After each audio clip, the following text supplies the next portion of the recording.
শিক্ষামন্ত্রীকে নিজের ব্যর্থতার দায় স্বীকার করে সকল শিক্ষক, শিক্ষার্থী এবং অভিভাবকের কাছে ক্ষমা চাইতে হবে। যতক্ষণ পর্যন্ত না পরীক্ষা নেওয়ার পরিস্থিতি হয় ততক্ষণ পর্যন্ত পরীক্ষা স্থগিত করতে হবে। উদ্দেশ্য আসলে সে লাস্ট কয়েকদিন যাবত আমাদের বাংলাদেশে অনেক দুর্যোগ হচ্ছে, সেগুলো বিবেচনা করে উনি স্থগিত করছেন না এবং সে স্ট্যান্ডার্ড কোশ্চেনের মানেতে অনেক বাজে বাজে কোশ্চেন করতেছে, অনেক টাফ কোশ্চেন করতেছে, যেগুলো আসলে এইচএসসি এক্সামের আসলে যায় না, এক্সামের সাথে যায় না। তো আজকে আমাদের দাবি হচ্ছে গিয়ে তার পদত্যাগ এবং আমরা সেটাই চাই। উনি বলছে আমেরিকান স্টাইলে করবে, মানে প্রশ্ন করবে, ওই স্টাইলে করতেছে। আমাদের কালকে ফিজিক্স এক্সাম ছিল, ফিজিক্স এক্সামে 7 নং 8 নং দুইটা প্রশ্নই ভুল করছে।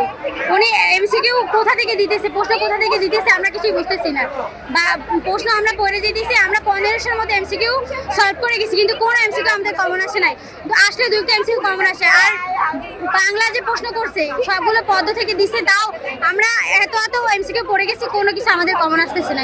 শিক্ষামন্ত্রীকে নিজের ব্যর্থতার দায় স্বীকার করে সকল শিক্ষক, শিক্ষার্থী এবং অভিভাবকের কাছে ক্ষমা চাইতে হবে। নাম্বার 2, এইচএসসি 26 পরীক্ষার্থীদের নামে আর কোনো গবেষণা বা প্রহসন চালানো যাবে না। নাম্বার 3, সারা দেশে পরীক্ষার উপযোগী না হওয়ায় যতক্ষণ পর্যন্ত না পরীক্ষা নেওয়ার পরিস্থিতি হয় ততক্ষণ পর্যন্ত পরীক্ষা স্থগিত করতে হবে। 4 নাম্বার, পদার্থবিজ্ঞান প্রথম পরীক্ষায় প্রশ্নপত্রের 6 এবং 7 নং প্রশ্নের ভুলের জন্য শিক্ষার্থী, শিক্ষক এবং অভিভাবকদের কাছে ক্ষমা চাইতে হবে। 5 নাম্বার, বিজ্ঞান বিভাগ থেকে পরীক্ষায় অংশ নেওয়া সকল বোর্ডের শিক্ষার্থীকে উক্ত ভুল প্রশ্নের জন্য 14 মার্ক বাধ্যতামূলক দিতে হবে। 6 নাম্বার, শিক্ষা ব্যবস্থা অবশ্যই শিক্ষার্থী বান্ধব হতে হবে। 7 নাম্বার, পরবর্তী প্রশ্নের মান উন্নয়ন করতে হবে। আমাদের যে অনুযায়ী পড়ানো হয়েছে গত 2 বছর আমাদেরকে যে প্রিপারেশন নেওয়া হয়েছে সেই বান্ধব প্রশ্নপত্র করতে হবে। আমরা দেখতে পাচ্ছি আমরা ছিলাম করোনার পরে প্রথম ব্যাচ যারা 6 বছর পর ফুল সিলেবাসে পরীক্ষা দিচ্ছি, তারপরে পরীক্ষার মাঝখানে মাত্র 1 দিন গ্যাপ কিংবা তার চেয়েও কম। সো এটার অবশ্যই শিক্ষার্থী বান্ধব হতে হবে। 8 নাম্বার, সরকারকে পরীক্ষা ব্যবস্থা পরিবর্তনের চেয়ে শিক্ষা ব্যবস্থায় বেশি গুরুত্ব দিতে হবে। এর মধ্যে এই 8 দফা দাবির মধ্যে আমাদের প্রধান 3টা দফা দাবি।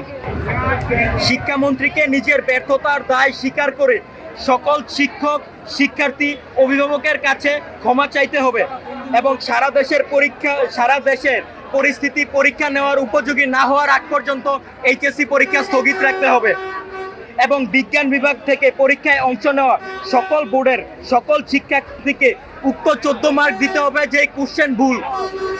আর আমরা বলতে চাই, আমরা এই মুহূর্তে ঢাকা ময়মনসিংহ মহারোডের একটা অংশ খুলে দিব এবং সরকারকে 1 ঘন্টা সময় বাইধা দিব আমাদের দাবিগুলো পূরণ করার জন্য। আমরা চাই না আমাদের জন্য কারো জনদুর্ভোগ হোক। লাস্টে গিয়ে যদি রেজাল্ট আসে ফেল অথবা অ্যাভারেজ একটা রেজাল্ট আসে পাস, এটা তো কোনো ফ্যামিলিও মানবে না। দেন স্টুডেন্টের তো ফিউচারই নষ্ট হয়ে যাবে। তার ফার্স্ট অফ অল উচিত ছিল পরীক্ষাটাকে স্থগিত করা বন্যার কারণে, আর কোশ্চেন প্যাটার্নকে ইজি করা। দেন সেকেন্ডলি সে কি করছে, হল গার্ড এতটাই করা দিচ্ছে যে মাথা তো ঘুরে, এমনি নিজেরা একটু নড়াচড়া করবো তাও পারি না। টিচার এসে আমাদের খাতা দিয়ে বাড়ি মারে, তারপরে বোর্ড যা আছে সব থেকে আমাদের গায়ে হাত উঠায়, তারপরে আমাদের খাতা টেনে নিয়ে যায়।